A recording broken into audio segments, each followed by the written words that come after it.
नमस्कार मंडळी, मी तुमचा लाडका मित्र भरत विजय चव्हाण आणि मी तुम्हा सर्वांचं माझ्या यूट्यूब चॅनलमध्ये स्वागत करत आहे. मंडळी, आपण लहान असताना धर्मेंद्र यांचा एक डायलॉग होता की इस स्टोरी में इमोशन है, ड्रामा है, ट्रेजेडी है. तसंच इस अप्सरा मराठी फिल्म में लव स्टोरी है, लव ट्रायंगल है, पॉलिटिक्स है, क्राइम है, ड्रामा है, रोमांस है, लेकिन स्टोरी है की नाही वो आता आपल्याला जेव्हा हा सिनेमा रिलीज होतोय 10 मे 2024 पासून आपल्या जवळच्या चित्रपटगृहात तेव्हाच आपल्याला कळेल.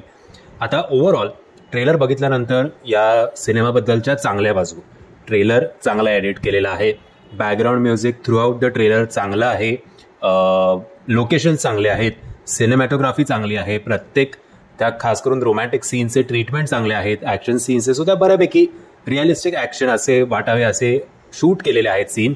सो या सगळ्या जमेच्या बाजू आहेत. मोठमोठे कलाकार तर आहेतच. या सिनेमामध्ये जे लव्ह ट्रँगल, दोन नायिका आणि एक नायक म्हणून आपल्याला दिसणार आहेत, ते सुद्धा चांगले कॉन्फिडंट वाटत आहेत. असा पहिला किंवा स्टार्टिंगमधला हा सिनेमा असेल करिअरच्या असं कोणालाही बघून वाटत नाही. या सगळ्या झाल्या जमेच्या बाजू. आता फक्त एक प्रश्न आहे, तो प्रश्नाचे उत्तर जर आपल्याला पाहिजे असेल तर आपल्याला हा सिनेमागृहात जाऊन बघायला हवा की ही फक्त एक लव्ह स्टोरी आहे की एक गरीब घरातला मुलगा आणि एक श्रीमंत किंवा राजकारणाशी संबंधित असलेली एक मुलगी, म्हणजे बाबा राजकारणात असतील असे, त्यात एक लव्ह ट्रँगल. आता ही लव्ह ट्रँगल त्या कॉलेजमधलीच एक बोल्ड आणि ब्युटिफुल अशी हिरोईन जी या हिरोवर प्रेम करते, वन सायडेड लव्ह करते, दिल तो पागल है टाईप काहीतरी. आणि दिल तो पागल है टाईपच, कारण मी म्हणेन की टीजर जर मला आठवतोय बरोबर तर जसं दिल तो पागल है मध्ये माया ये है माया वो है असं जे होतं, तसंच या सिनेमामध्ये सुद्धा टीजरमध्ये खास करून असं प्रेझेंट करण्यात आलं होतं की अप्सरा म्हणजे काय असेल, अप्सरा अशी असेल, अप्सरा तशी असेल असं म्हणत आपला हा नायक एक पेंटिंग रंगवत होता त्याच्या इमॅजिनेशनमधल्या अप्सरेचं, आणि तशीच अप्सरा त्याला खऱ्या आयुष्यात भेटते, ते पण तो तिला एक ॲक्सिडेंटमधनं वाचवतो तेव्हा. सो हे सगळं लव्ह स्टोरी चालू असताना किंवा लव्ह ट्रँगल चालू असताना मध्येच एकदम पॉलिटिक्स आणि सगळं घुसलं, ज्याच्यात या तिघांचा असं काही संबंध सुरुवातीला तरी वाटत नव्हता. ते काहीतरी वेगळ्याच ट्रॅकवर चाललं होतं.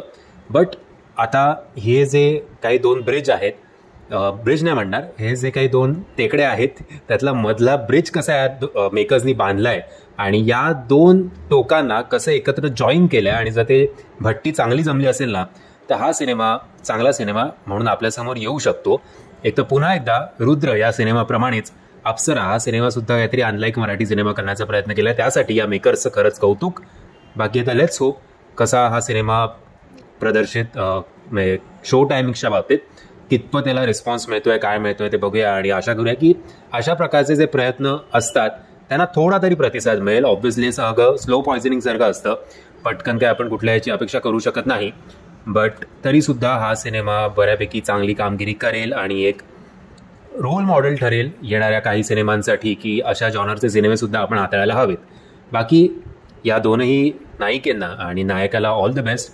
तुमच्याबरोबर मोठमोठे कलाकार आहेत, सो तुम्हाला एक चांगली कार्यशाळा झाली असेल, वर्कशॉप झाला असेल तुमचा, आणि त्याचबरोबर तुम्ही चांगले प्रेझेंट झालात आमच्यासमोर, आणि ऑल द बेस्ट तुम्हाला सगळ्यांना आणि या मेकर्सना सुद्धा. मंडळी, जर हा ट्रेलर तुम्ही बघितला नसेल तर त्याची लिंक मी तुम्हाला खाली डिस्क्रिप्शन बॉक्समध्ये देतोय. मी आशा करतो तुम्हाला हा व्हिडिओ आवडला असेल. जर तुम्हाला हा व्हिडिओ आवडला असेल तर प्लीज या व्हिडिओला लाईक, शेअर आणि चॅनलला सबस्क्राईब करायला विसरू नका. जय हिंद, जय महाराष्ट्र.